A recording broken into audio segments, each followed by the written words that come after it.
Wherever you go, whatever you do, throw a little at it. Omax, Vest and Briefs. Chennai RK Nagar தொகுதியில் அதிமுக பொதுச் செயலர் எடப்பாடி பழனிசாமி பிரசாரம் செய்து வருகிறார். அதனை நேரலையில் பார்க்கலாம். திரு ஸ்டாலின் திமுக கட்சியுடைய தலைவர், திரு உதயநிதி அந்த கட்சியுடைய இளைஞருடைய மாநில செயலாளர், திருமதி கனிமொழி துணை பொதுச் செயலாளர். இப்படி குடும்பத்தில் இருக்கின்றவர்கள் தான் அதிகாரத்தில் இருக்க வேண்டும், ஆட்சியிலும் இருக்க வேண்டும், கட்சியிலும் உயர்ந்த பதவியில் இருக்க வேண்டும். அண்ணா திமுக அப்படி அல்ல, ஜனநாயகம் உள்ள ஒரு கட்சி, ஜனநாயகம் உள்ள ஒரு கட்சி. இன்றைக்கு திமுகவில் எவ்வளவுதான் பாடுபட்டு உழைத்தாலும் அவர்களுக்கு அங்கீகாரம் கிடையாது. அண்ணா திமுகவை பொறுத்த வரைக்கும் இதே புரட்சி தலைவி அம்மா அவர்கள் சட்டமன்றத்திலே தெரிவித்தார், எனக்கு பின்னாலும் அனைத்து இந்திய அண்ணா திராவிட முன்னேற்ற கழகம் ஆண்டு தொடரும். இன்றைக்கு அம்மா அவர்கள் மறைந்த பிறகு இந்த கட்சி உடைந்து விடும், இந்த கட்சியை முடக்கி விடலாம், வழக்கு போட்டு தடுத்து விடலாம் என்று சில பி டீமை ஏற்படுத்தி எவ்வளவு முயற்சி செய்தார்கள். இங்க இருக்கின்ற மக்கள் தொகையோடு கழக உடன்பிறப்புகள் நிர்வாகிகளோடு அதையெல்லாம் தூள் தூளாக உடைத்து நொறுக்கப்பட்டது. எவ்வளவு பிரச்சனை, கொஞ்ச நெஞ்ச பிரச்சனையா? உட்கட்சியிலே பிரச்சனையை தூண்டிவிட்டு இப்பொழுது போயிருக்கிற பாத்தீங்கல்ல, உண்மையான முகம் வெளியே வந்துட்டது இல்ல, பூனைக்குட்டி வெளியில வந்துட்டது. நான் அப்பொழுது சொன்னேன், பல பேர் நம்பல, வேண்டுமென்றே திட்டமிட்டு மாண்பு அம்மா மறைவுக்கு பிறகு இந்த இயக்கத்தை கைப்பற்ற பல பேர் முயற்சி செய்தார்கள். அத்தனையும் உங்கள் துணை கொண்டு அதையெல்லாம் தடுத்து நிறுத்தி இன்னைக்கு அண்ணா திமுக வலிமை உள்ள இயக்கம் என்று நிரூபித்து காட்டுகிறோம். இது ஏழைகளுக்காக தொடங்கப்பட்ட கட்சி, மக்களுக்காக தொடங்கப்பட்ட கட்சி.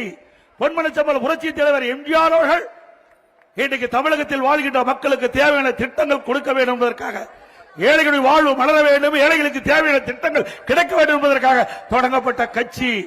அவர் மறைவுக்கு பிறகு இந்த இயக்கம் இரண்டாக உடைந்தது.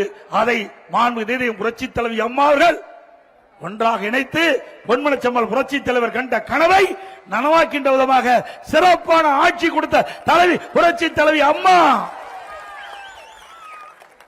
இன்றைக்கு தமிழகத்தில் 31 ஆண்டு காலம் ஆண்ட ஒரே கட்சி அனைத்து இந்திய அண்ணா திராவிட முன்னேற்ற கழக கட்சி. 31 ஆண்டு காலம் தமிழகத்தில் ஆண்ட காரணத்தால்தான் இன்றைக்கு தமிழகம் இந்தியாவிலேயே முதல் மாநிலம் என்ற உயர்ந்த நிலைக்கு எட்டி பிடித்தது அண்ணா திமுக ஆட்சியிலே. திமுக ஆட்சியில் என்ன கொள்ளையடிப்பதுதான் குறிக்கோள். எந்தெந்த இலாக்களை எவ்வளவு கொள்ளையடிக்க வேண்டும், 5 ஆண்டுகளை திட்டமிட்டு கொள்ளையடித்த கட்சி மீண்டும் ஆட்சிக்கு வரணுங்களா? நல்லா சத்தமா சொல்லுங்க, ஸ்டாலின் காதுக்கு போய் கேட்கணும்.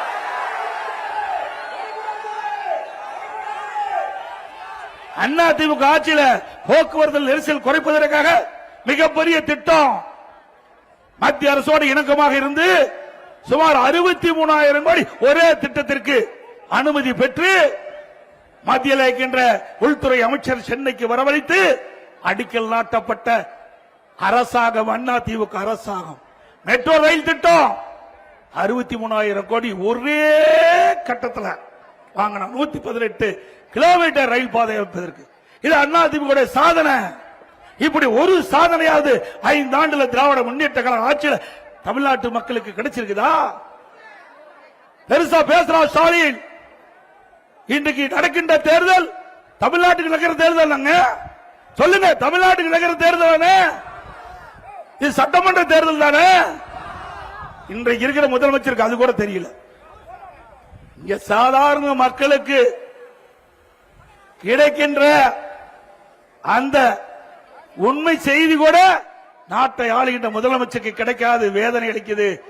ஸ்டாலின் பேசுறார், தமிழ்நாட்டுக்கும் டெல்லியில் இருக்கின்ற என்டிஏக்கு தான் போட்டியா? ஸ்டாலின் அவர்களே தெளிவுபடுத்தப்பட்டது, எங்க கூட்டணி அமைக்கின்ற பொழுது தெளிவுபடுத்தப்பட்டது. அனைத்து இந்திய அண்ணா திராவிட முன்னேற்ற கழகம் பாரதிய ஜனதா கூட்டணி அமைத்தோம், தேசிய ஜனநாயக கூட்டணி. அந்த தேசிய ஜனநாயக கூட்டணிக்கு அண்ணா திமுக தான் தலைமை தாங்கும். ஸ்டாலின் அவர்களே காது கேட்கவிட்டால் இப்பொழுது இந்த கூட்டத்தின் வாயிலாக சொல்லுகின்றேன், அனைத்து இந்திய அண்ணா திராவிட முன்னேற்ற கழகம் தான் எங்க கூட்டணிக்கு தலைமை தலைமை தலைமை. அனைத்து இந்திய அண்ணா திராவிட அண்ணா திமுக தேசிய ஜனநாயக கூட்டணி பெரும்பான்மையான இடங்களை வெற்றி பெற்று வருகின்ற பொழுது அண்ணா திமுக தான் ஆட்சி அமைக்கும். மீண்டும் சொல்லுகின்றேன், எங்க கூட்டணி வெற்றி பெற்று வந்தா அண்ணா திமுக தான் ஆட்சி அமைக்கும்.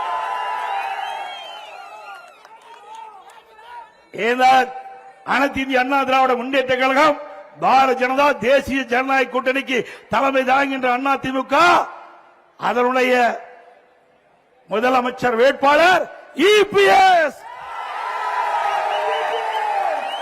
நான் சொல்லவில்லை, நான் சொல்லல, எங்க கூட்டணியில் அங்கம் வைக்கின்ற பாரதிய ஜனதா கட்சி முதலாக கூட்டணி பேச்சுவார்த்தை நடைபெற்று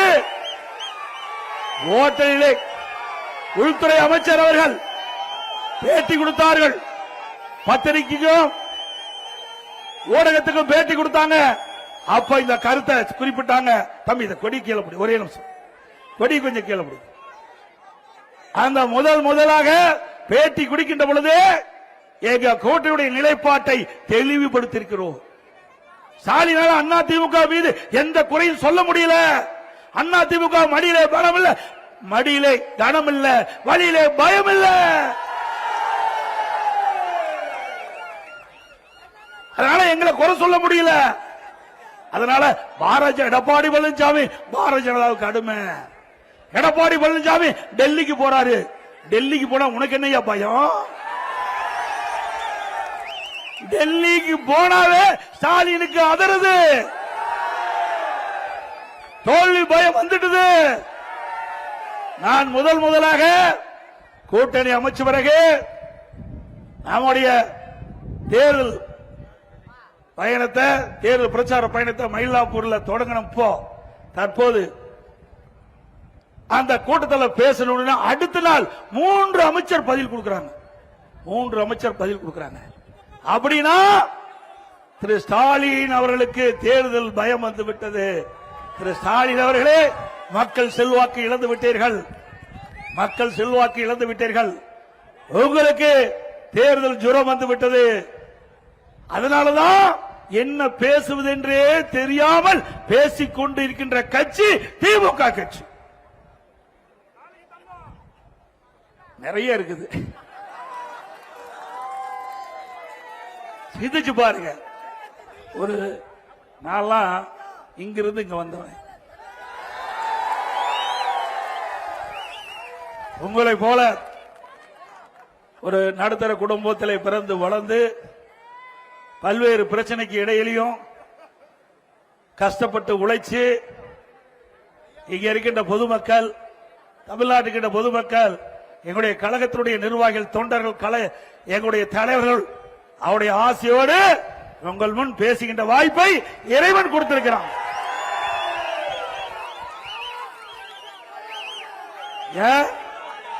கருணாநிதி குடும்பம் மட்டும்தான் ஆட்சி அதிகாரத்தில் இருக்க வேணுமா? ஏன் இங்க இருக்கிற ராமசாமி, குப்புசாமி, சின்னசாமி அதிகாரத்துக்கு வந்தா மக்கள் ஏற்றுக்கொள்ள மாட்டார்களா? இது என்ன வாரிசு அரசியலா? என்ன ராஜா பரம்பரையா, அரசு பரம்பரையா? அந்த குடும்பத்தை சேர்ந்தவர் தான் ஆட்சிக்கு வர வேணுமா? திரு ஸ்டாலின் அவர்களே, இந்த தேர்தலோடு திரு கருணாநிதி குடும்பத்திற்கு முற்றுப்புள்ளி வைக்கின்ற தேர்தல்.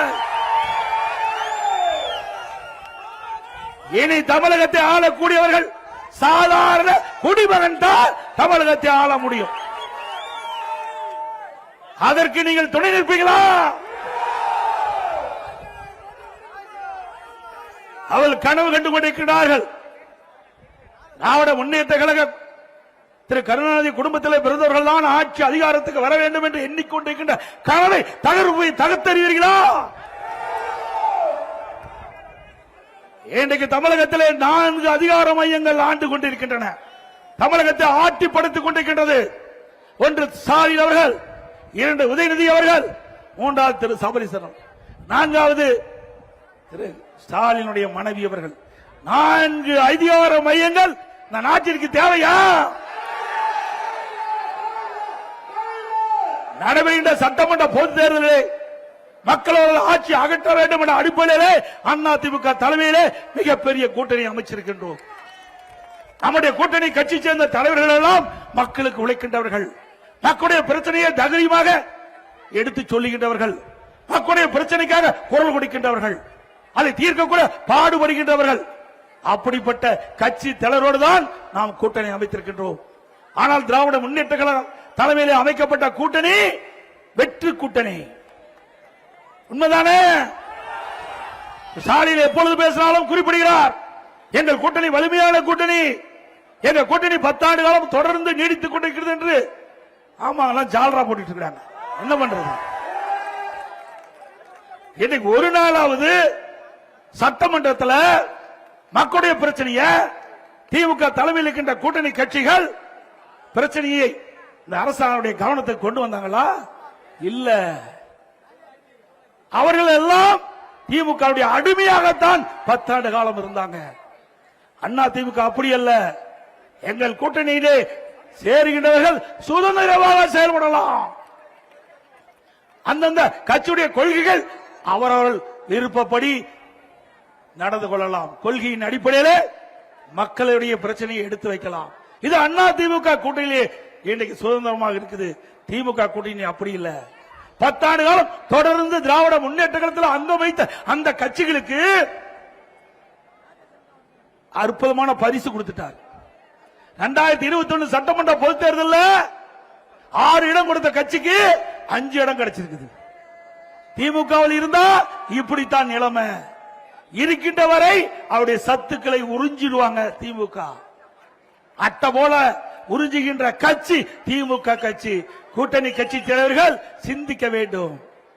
இனியாவது சிந்திக்க, எதிர்காலத்திலாவது சுதந்திரமா செயல்படுங்க. மக்களுக்காக நீ கட்சி தொடங்கி இருக்கிறீங்க. மக்களுடைய பிரச்சனை வருகின்ற பொழுது ஆளுங்கட்சியாக இருந்தாலும் அது கூட்டணியில் அங்க வைத்தாலும் மக்களுடைய பிரச்சனையை தைரியமாக சட்டமன்றத்தில் எடுத்து வைத்து மக்களுடைய பிரச்சனைக்காக சாலையில வந்து போராடுகின்ற கட்சி தான் மக்களுக்கு உழைக்கின்ற உண்மையான இயக்கம். ஆனா திராவிட முன்னேற்ற கழக தலைமையிலே அமைக்கப்படுகின்ற கூட்டணியில் இருக்கின்ற கட்சிகளுக்கு அந்த எண்ணம் எல்முனி அளவில் கிடையாது. அடிமை கூட்டம் அங்க சொன்ன மாதிரி. வருகின்ற சட்டமன்ற பொதுத் தேர்தலை பொறுத்த வரைக்கும் திரு ஸ்டாலின் அவர்கள் எப்படியாவது தன்னுடைய மகனை முதலமைச்சராக்க வேண்டும், தன்னுடைய மகன் உதயநிதி அவர்களை முதலமைச்சராக்க வேண்டும். அதுதான் இப்ப அவருடைய எண்ணமாக இருக்கின்றது. எப்படியாவது தமிழ்நாட்டுக்கின்ற சின்ன சின்ன கட்சிகள் எல்லாம் சேர்த்து அங்க சட்டமன்ற தேர்தலில் அதிக இடங்களை பெற்று திமுக ஆட்சிக்கு வருகின்ற பொழுது உதயநிதி ஸ்டாலின் அவர்கள் தான் முதலமைச்சராக வருவதற்கு இன்றைய முதலமைச்சர் முயற்சி செய்து கொண்டிருக்கிறார். அதற்கு மக்கள் அனுமதிப்பீங்களா? திரு ஸ்டாலின் அவர்களே, நீங்க எவ்வளவுதான் குட்டிக்கரணம் போட்டாலும் இன்னைக்கு தமிழ்நாடு மக்கள் நம்ப போவதில்லை.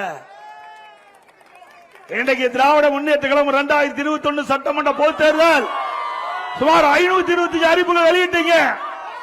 இதுவரை 4 பங்கு அறிவிப்பு தான் நிறைவேற்றிருக்கிறீங்க. எஞ்சிய அறிவிப்புகள் அத்தனையோ வெற்றி அறிவிப்பாகிவிட்டது. மக்கள் புரிந்து கொண்டார்கள். உங்களுடைய முகம் மக்களுக்கு தெரிந்து விட்டது. வருகின்ற சட்டமன்ற பொதுத் தேர்தலில் திராவிட முன்னேற்ற கழக தலைமையில் அமைக்கப்பட்ட கூட்டணி மிகப்பெரிய படு தோல்வி அடைவது உறுதி. மக்கள் அவரது ஆட்சி அகற்றப்பட நீங்கள் துணை நிற்பீங்களா?